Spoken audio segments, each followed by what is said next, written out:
Chiara Paludeti, la tua laurea magistrale in gestione del turismo culturale e degli eventi ha avuto come focus le colline del Conegliano Valdobbiadene. Quando è nata questa idea e soprattutto quando ti sei laureata?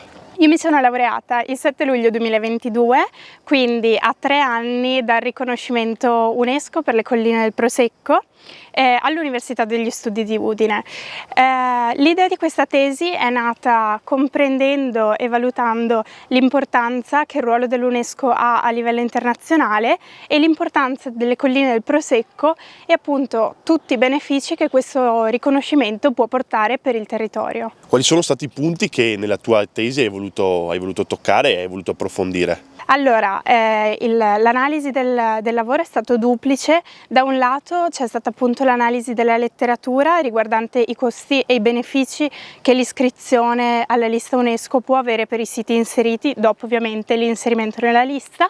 Dall'altro c'è stata appunto l'analisi delle colline del Prosecco e come il territorio, come la gestione della zona, come tutta la parte amministrativa si è evoluta e si è mossa per arrivare ad essere quello che attualmente è. Questo tuo lavoro cos'è che è emerso e quali sono i vantaggi di essere entrati nel riconoscimento UNESCO? Sicuramente il riconoscimento UNESCO è stato un punto importantissimo di inizio, però c'è un continuo work in progress che continua a mantenere aggiornato il sito senza perdere i principi fondamentali di integrità e autenticità.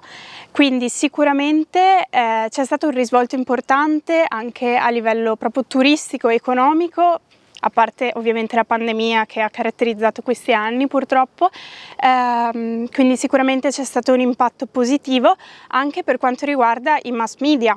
Quindi c'è da ricordare che ci sono state puntate di Linea Bianca, Mela Verde, Linea Verde ambientate proprio sulle nostre colline che accendono un faro proprio su questo territorio ampliando il potenziale di visitatori. C'è stata poi l'edizione della guida Lonely Planet, ci sarà una collaborazione con National Geographic, quindi tutte cose che portano ad accendere un faro su questa zona. Per voi giovani il riconoscimento UNESCO è una grande punto di partenza, una grande opportunità. Come pensi che voi giovani possiate sfruttarla al meglio e quali sono le tue idee in merito?